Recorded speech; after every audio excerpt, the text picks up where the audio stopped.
여러분 안녕하십니까? 원창국 목사 이충원 목사입니다. 혹시 여러분 주기도문 아십니까? 예수님께서 제자들에게 알려주신 기도이죠.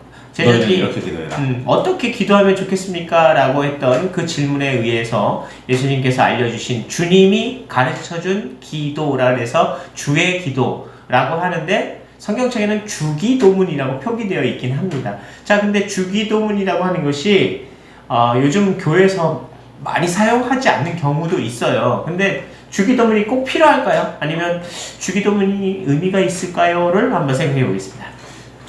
교회 공예배 예산을 별로 쓰지 않고 뭐 속회 예배를 드린다거나 혹은 그 3, 4, 5 모여서 예배를 드릴 때는 주기도문으로 예배를 마치는 경우가 있죠. 근데 주기도문이 그렇게 사용되어도 되느냐? 주기도문이 그냥 예배를 끝마치는 일종의 종결사 같은 거냐?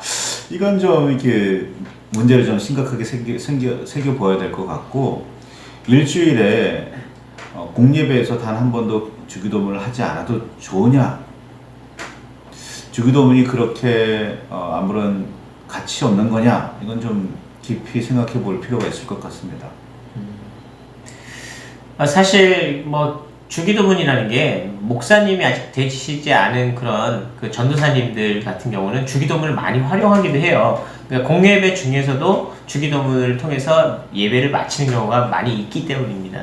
그런데 이상하게 이제 기성교회로 이제 성장하고 난 다음부터는 주기도문을 안 하는 교회가 굉장히 많지 않죠. 네. 많이 하지 않죠. 네. 근데 주기도문이 별로 안 중요해서 그런 걸까 싶습니다. 근데 사실 이제 저도 지금도 여전히 주기도문을 좀 간간히 하기도 해요. 그리고 심지어는 초신자들, 이제 새로 이제 믿음을 시작하게 된 초신자들은 아무래도 이제 기도의 형식이나 기도의 내용에 대해서 잘 모르시기도 하죠. 어떻게 기도해야 되는지 모르기도 해요. 심지어 눈을 감아야 될지, 손을 모아야 될지, 무릎을 꿇고 해야 되는지도 사실은 이제 잘 모르시잖아요. 그런데 제가 그분들한테 얘기하고 있는 기도의 첫 스텝, 첫 발자국은 주기도문이다 라고 얘기를 해줍니다. 기도는 이렇게 해라라고 예수님이 가르쳐준 이유 중에 주기도문을 살펴보면 주님께 감사하는 의미를 시작해서 우리에게 주어지신 어떤 은혜에 대해서 다 감사하며 또 내가 잘못 살지 않도록 내 마음을 주님 앞에 올려드릴 수 있도록 그렇게 기도하라고 하는 내용들이 순서적으로 이렇게 정렬되어 있단 말이에요. 그러면 적어도 기도의 어떤 체계에 대해서는 기본적으로 완결된 문장이 아닌가 하는 생각에서 저는 초신자에게 권장을 합니다. 좀 다른 의미이긴 한데 마치 이게 꼭 묵상? 좀 좋은 말로 뭐가 있는 주문. 주문. 괜찮네요. 네. 마치 이거를 주문처럼 외워지는 경우도 있기는 합니다만 저는요. 혹시 기도를 잘 하기가 어려운 초신자들에게는 기도가 안 될 때는 주기도문을 계속 반복하라고도 얘기를 해줍니다. 하늘에 계신 우리 아버지 이러면서 계속 주문처럼 외우시더라도 그럴쓸지라도 아직 내가 기도에 익숙하지 않고 기도의 문장이 자연스럽지 않고 내 마음을 다해서 주님 앞에 기도하는 것을 모르신다면 주기도문을 암송하시는 것이 굉장히 큰 의미가 있습니다 라고 얘기를 해줘요.